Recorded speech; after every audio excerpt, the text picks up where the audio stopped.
Halo anak-anak semuanya, selamat pagi. Bagaimana kabarnya pada pagi hari ini? Semoga kita semua selalu dalam keadaan sehat-sehat. Nah, pada hari ini adalah pembelajaran tematik. Namun sebelumnya, Bapak dan Ibu harapkan anak-anak berdoa masing-masing di rumah ya nak ya. Mohon perlindungan pertolongan Tuhan dan jangan lupa mengucap syukur atas apa yang sudah Tuhan berikan kepada kita, sehingga kita bisa memulai pembelajaran pada hari ini. Memohon perlindungan pertolongan Tuhan agar apa yang kita pelajari sepanjang hari ini dapat kita pahami dengan baik serta dapat mengerjakan tugas dengan benar, mandiri, serta tepat waktu. Setelah anak-anak berdoa, pembelajaran tematik hari ini masih tema 6, panas dan perpindahannya. Subtema 2, pembelajarannya 3 dan 4. KD-nya ada 3. KD yang pertama KD 3.3 tentang teks eksplanasi, kemudian KD 3.2 tentang interaksi, kemudian KD 3.2 tentang hak, kewajiban, dan tanggung jawab. Untuk yang pertama kita akan membahas KD 3.3 tentang teks eksplanasi. Nah, pada pembahasan kali ini kita akan menjelaskan isi teks media cetak atau teks eksplanasi melalui pokok pikiran. Nah, pokok pikiran itu terdapat di setiap paragraf pada teks yang disajikan. Nah, jadi anak-anak harus tentukan dulu pokok pikiran dalam setiap paragrafnya. Kemudian umumnya pokok pikiran di dalam suatu paragraf terkandung dalam kalimat pokok atau kalimat utama. Ya, kalimat utamanya bisa berada di awal paragraf maupun di akhir paragraf. Nah, setelah itu dengan mengetahui pokok pikiran, anak-anak dapat menjelaskan isi teks media cetak menggunakan bahasa anak-anak masing-masing. Nah, jadi anak-anak harus baca dulu secara keseluruhan sehingga dapat menentukan pokok pikiran dalam setiap paragraf sehingga anak-anak bisa mengembangkan menggunakan bahasa anak-anak sendiri ya. Coba kita lihat contoh berikut ini ya. Nah, judulnya kehidupan nelayan pemburu paus. Nah, anak-anak baca dulu semuanya mulai dari paragraf 1 ya. Nah, ini tambahkan peta Pulau Lembata, Provinsi Nusa Tenggara Timur. Nah, anak-anak baca semuanya paragrafnya dan anak-anak tentukan pokok pikirannya. Nah, seperti ini. Sehingga dapat kita kembangkan pokok pikirannya menjadi bahasa yang dapat menyimpulkan teks tersebut. Nah, pada paragraf pertama, kesimpulannya, Desa Lamera merupakan salah satu desa nelayan tradisional yang menjadi laut sebagai ladang kehidupan. Kemudian paragraf 2, kesimpulannya, masyarakat nelayan di Desa Lamera tetap menjaga agar paus tidak punah. Paragraf ketiga, itu kesimpulannya, nelayan melakukan pemantauan dari bibir pantai dan dari atas bukit. Kemudian yang keempat, daging dan minyak paus yang berhasil ditangkap dibagi ke seluruh warga desa. Nah, pada teks eksplanasi yang berjudul berikutnya yaitu Festival Manae Tradisi Nelayan di Pantai Malo. Nah, anak-anak baca semuanya. Ya. Kemudian mari kita jawab pertanyaan berikut ini sama-sama ya nak ya. Ibu bacakan dulu soalnya, anak-anak pikir dulu apa jawabannya. Apakah tujuan dilaksanakannya Festival Manae tersebut? Coba. Ya, jawabannya tujuan dilaksanakannya Festival Manae adalah agar nelayan mendapatkan tangkapan yang banyak dan mendapatkan perlindungan terhindar dari bahaya. Coba soal nomor 2. Siapa saja yang berperan penting dalam upacara tersebut? Nah, yang berperan penting dalam upacara tersebut adalah pemuka adat beserta pemerintah dan masyarakat setempat. Nomor 3, menurutmu apa manfaat kegiatan upacara tradisi nelayan terhadap kesejahteraan nelayan dan kehidupan masyarakat nelayan setempat? Jawabannya, sangat bermanfaat dengan kegiatan tersebut. Masyarakat setempat dapat memperoleh tangkapan ikan secara lebih mudah dan pastinya mendapatkan penghasilan lebih banyak. Nomor 4. Adakah hal menarik yang dapat kamu dapatkan dari kegiatan upacara nelayan tersebut?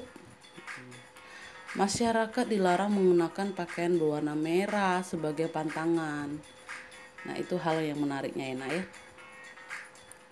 Nah, kegiatan Festival Manae itu merupakan suatu kegiatan interaksi ya yang melibatkan banyak manusia.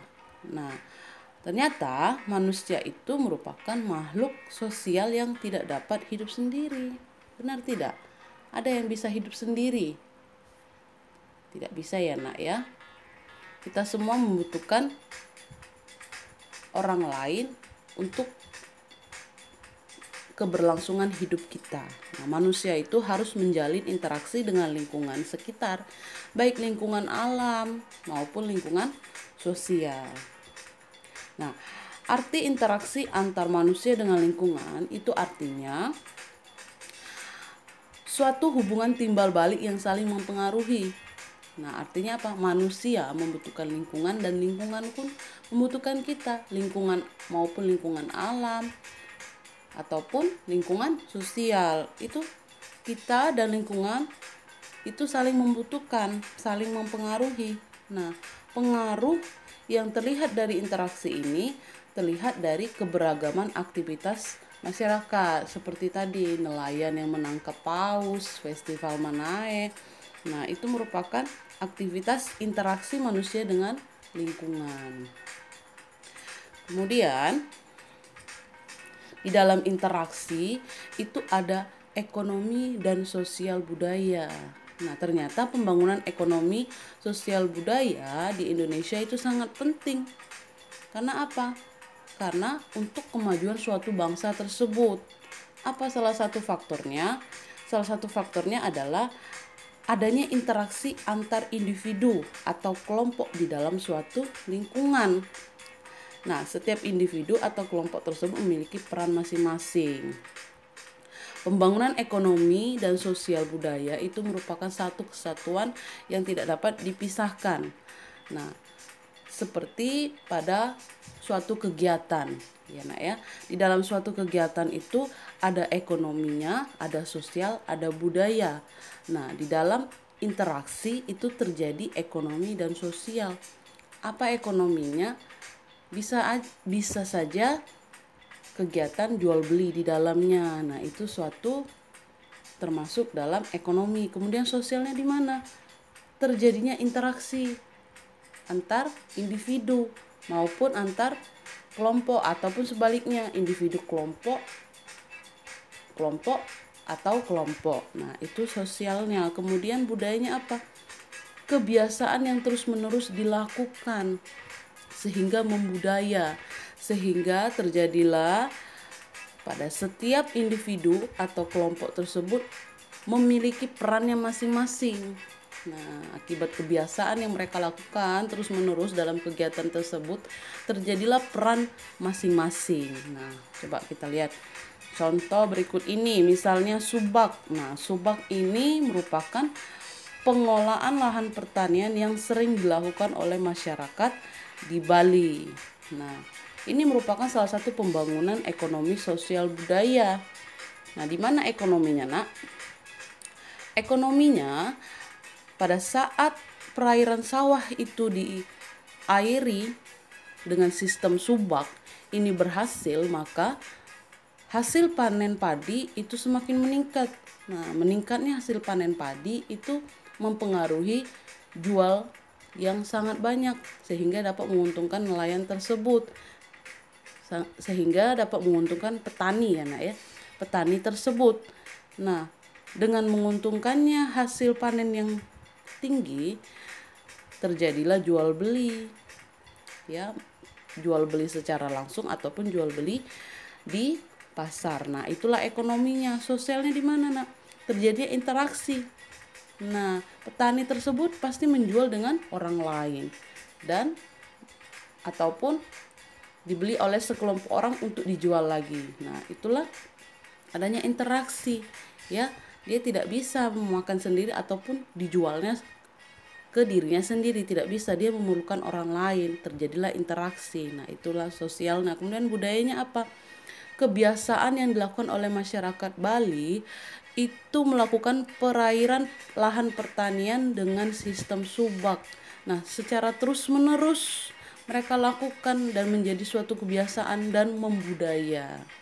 Nah, sehingga pada setiap masyarakat dan pemerintah pun memiliki perannya masing-masing. Nah, itulah salah satu penjelasan dari contoh pembangunan ekonomi sosial budaya, yaitu subak yang ada di Bali. Coba kita lihat contoh berikutnya ya, Nak, ya. Nah, ini para nelayan yang menangkap ikan. Nah, ketika mereka menyentuh bibir pantai pada siang hari, mereka akan disambut oleh para nelayan untuk membantu menggeserkan perahu mereka ke daratan. Nah, ini suatu kerjasama yang baik oleh para nelayan. Nah, kehidupan nelayan di Indonesia ini juga merupakan salah satu contoh pembangunan ekonomi sosial budaya. Nah, coba kita perhatikan terjadinya kegiatan pada kehidupan nelayan Indonesia, itu ekonominya apa? Nah, ini terlihat jelas suatu terjadinya jual beli. Hasil tangkapan nelayan itu dijual oleh pembeli, ya, Nak, ya, maupun pembeli tersebut mau menjual lagi, itu juga merupakan suatu kegiatan ekonominya. Nah, di tempat pelelangan ikan ini juga merupakan kegiatan yang merupakan pembangunan ekonomi sosial budaya. Ekonominya jual beli, kemudian sosialnya terjadinya interaksi antar individu maupun kelompok, kemudian budayanya apa? Kebiasaan yang dilakukan oleh para nelayan dan masyarakat sekitar itu ketika selesai menangkap ikan, mereka langsung melakukan pelelangan. Nah, tempat pelelangan ikan itu ramai setiap hari pada musim tangkap ikan. Setelah menangkap ikan, mereka selalu melelang. Nah, itulah suatu kebiasaan yang terus-menerus dilakukan oleh para nelayan, ya, Nak, ya, seperti pada gambar tadi. Nah, inilah para nelayan juga memelihara laut. Nah, kebiasaan yang dilakukan oleh para nelayan, selain mereka menangkap ikan secara benar, mereka tidak menangkap ikan dengan cara meracun, membom. Itu dapat merusak populasi ikan dan dapat merusak ekosistem yang ada di laut. Nah, itulah kebiasaan dilakukan oleh nelayan, ya, Nak, ya. Kehidupan para nelayan pun diwarnai dengan serangkaian kegiatan yang telah diturunkan oleh nenek moyang kita, ya, Nak, ya. Nah, ini kegiatan pelelangan ikan. Ini suatu kegiatan pertemuan antar para nelayan penangkap ikan sebagai penjual ikan dengan para pembeli yang biasanya adalah pedagang ikan. Biasanya pelelangan ikan itu dibeli oleh pedagang ikan yang akan dijual lagi. Nah, inilah suatu kegiatan pembangunan ekonomi sosial budaya yang dapat memajukan kehidupan bangsa, ya, Nak, ya. Jangan lupa bagaimana cara menjelaskan di mana sisi ekonominya, sosial, dan budayanya. Nah, dari contoh yang sudah kita bahas.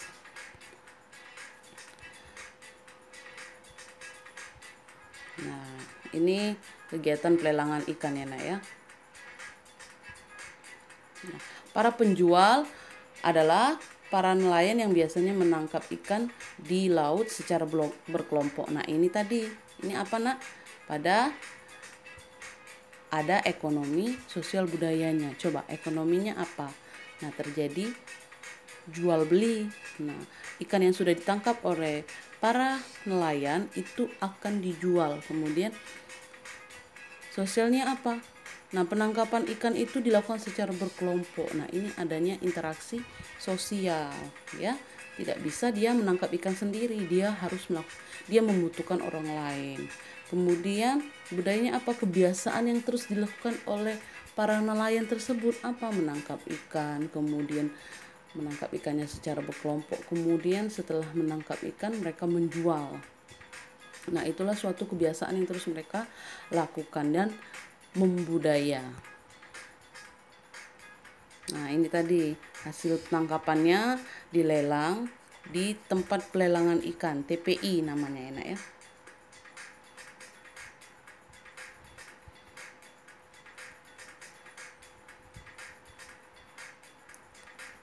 Kemudian para pedagang ikan akan menjual hasil laut terutama ke daerah-daerah yang jauh dari pantai. Mereka selain menjual di daerah setempat, mereka akan menjual ke daerah-daerah yang jauh dari pantai, yang bisa harganya dinaikkan. Nah, kebudayaan yang terus-menerus mereka lakukan itu membuat setiap individu tersebut memiliki peran. Nah, apa perannya? Yaitu nelayan berperan sebagai pemasok atau penjual ikan di tempat pelelangan. Kemudian juru lelang berperan menawarkan harga ikan kepada calon pembeli. Kemudian pedagang berperan membeli ikan dari nelayan dan menjual kembali ke daerah lain. Kemudian buruh atau kuli angkut berperan mengangkut ikan dari nelayan ke tempat pelelangan ataupun dari pelelangan ke pedagang.